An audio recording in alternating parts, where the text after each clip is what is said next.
യുഎഇയിൽ school പ്രവേശനത്തിന് പ്രായം കണക്കാക്കുന്നതിന്റെ മാനദണ്ഡങ്ങളിൽ മാറ്റം വരുത്തി. ഡിസംബർ 31-ന് മുൻപ് എത്ര വയസ്സ് എന്നതായിരിക്കും ഇനി പ്രായത്തിന്റെ മാനദണ്ഡം. നിലവിൽ ഓഗസ്റ്റ് 31 എന്ന തീയതി അടിസ്ഥാനമാക്കിയാണ് പ്രായപരിധി നിശ്ചയിച്ചിരുന്നത്. ഏപ്രിലിൽ അധ്യയനം ആരംഭിക്കുന്ന ഇന്ത്യൻ സ്കൂളുകളെ ഈ മാറ്റം ബാധിക്കില്ല.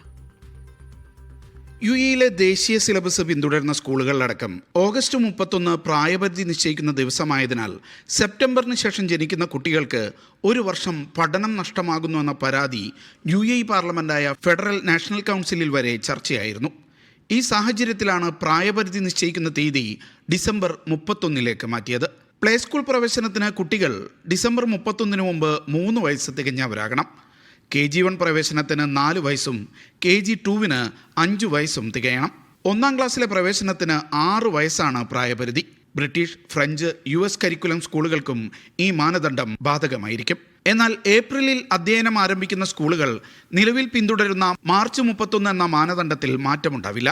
CBSE ഇന്ത്യൻ കരിക്കുലം സ്കൂളുകളിൽ ഏപ്രിലിലാണ് അധ്യയനം ആരംഭിക്കുന്നത് എന്നതിനാൽ മാനദണ്ഡങ്ങളിലെ മാറ്റം ഇന്ത്യൻ സ്കൂളുകൾക്ക് ബാധകമാവില്ലെന്ന് വിദ്യാഭ്യാസ രംഗത്തുള്ളവർ വ്യക്തമാക്കി. Media 1, Dubai.